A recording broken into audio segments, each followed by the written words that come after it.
Our daily Bible reading for May 23rd. Our reading today comes from the Gospel of John, chapter 11. We'll be reading verses 1 through 37. Now a certain man was ill, Lazarus of Bethany, the village of Mary and her sister Martha. It was Mary who anointed the Lord with ointment and wiped his feet with her hair, whose brother Lazarus was ill. So the sisters sent to him, saying, Lord, he whom you love is ill.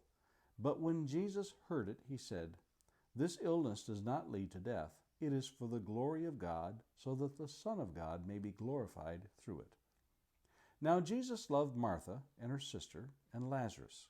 So when he heard that Lazarus was ill, he stayed 2 days longer in the place where he was. Then after this he said to the disciples, Let us go to Judea again. The disciples said to him, Rabbi, the Jews were just now seeking to stone you, and are you going there again? Jesus answered, Are there not 12 hours in the day? If anyone walks in the day, he does not stumble, because he sees the light of this world. But if anyone walks in the night, he stumbles, because the light is not in him. After saying these things, he said to them, Our friend Lazarus has fallen asleep, but I go to awaken him. The disciples said to him, Lord, if he has fallen asleep, he will recover. Now Jesus had spoken of his death, but they thought he meant taking rest and sleep. Then Jesus told them plainly, Lazarus has died. And for your sake I am glad that I was not there, so that you may believe. But let us go to him. So Thomas, called the twin, said to his fellow disciples, Let us also go, that we may die with him.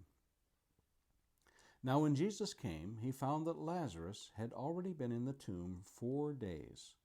Bethany was near Jerusalem, about 2 miles off, and many of the Jews had come to Martha and Mary to console them concerning their brother.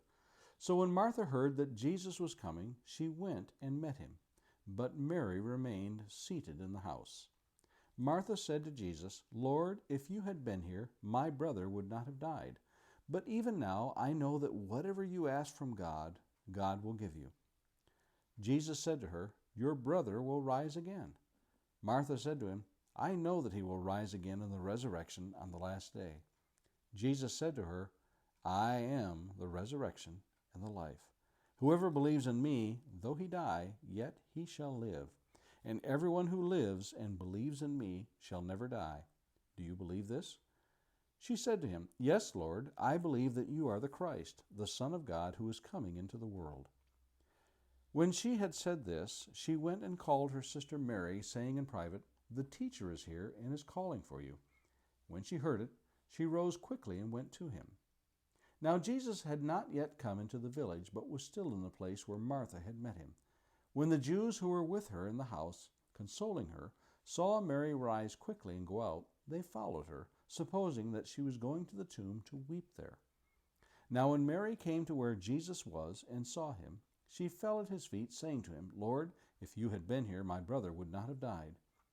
When Jesus saw her weeping, and the Jews who had come with her also weeping, he was deeply moved in his spirit and greatly troubled. And he said, Where have you laid him? They said to him, Lord, come and see. Jesus wept. So the Jews said, See how he loved him.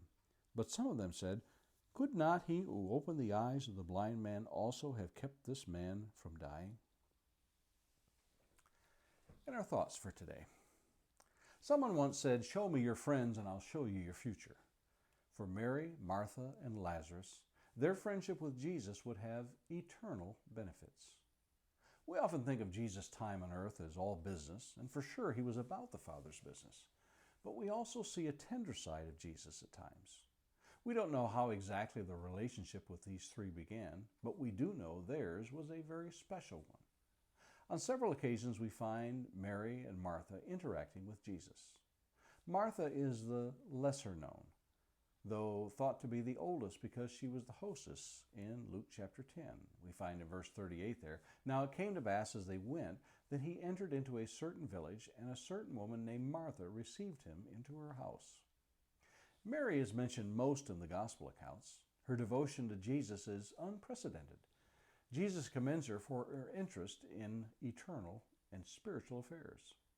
We find in Luke chapter 10, verses 41 and 42, "And Jesus answered and said unto her, Martha, Martha, thou art careful and troubled about many things, but one thing is needful, and Mary hath chosen that good part, which shall not be taken away from her." Mary is well known also for following Jesus and is noted for having anointed Jesus' feet with very costly perfume. We can deduce by the evidence given in the Gospels that at the very least this family lived a comfortable life and perhaps were very well off financially. It is Lazarus who catches our eye here in this account of his death. The delay of Jesus in coming to his aid is puzzling at first, yet in hearing the reason for his delay, we see more clearly what prompted the Savior's actions. In this account, we have one of the only two recorded times that Jesus wept, the other being the tears shed over Jerusalem in Luke 19:41. It is evident the love Jesus felt for this family. He knew the sting that the loss of a loved one can cause. For those whose loved ones have lost, we can be assured that the Savior indeed knows the loss we feel. Hebrews 4:15 tells us, "For we do not have a high priest who cannot sympathize with our weaknesses." And a question for the day. Is it difficult for you to imagine Jesus having friends? And a thought to meditate on this day. It is the times when we are brokenhearted that tries and tests our hearts to trust in an all-loving and all-compassionate, merciful God. Those are our thoughts for today, May 23rd.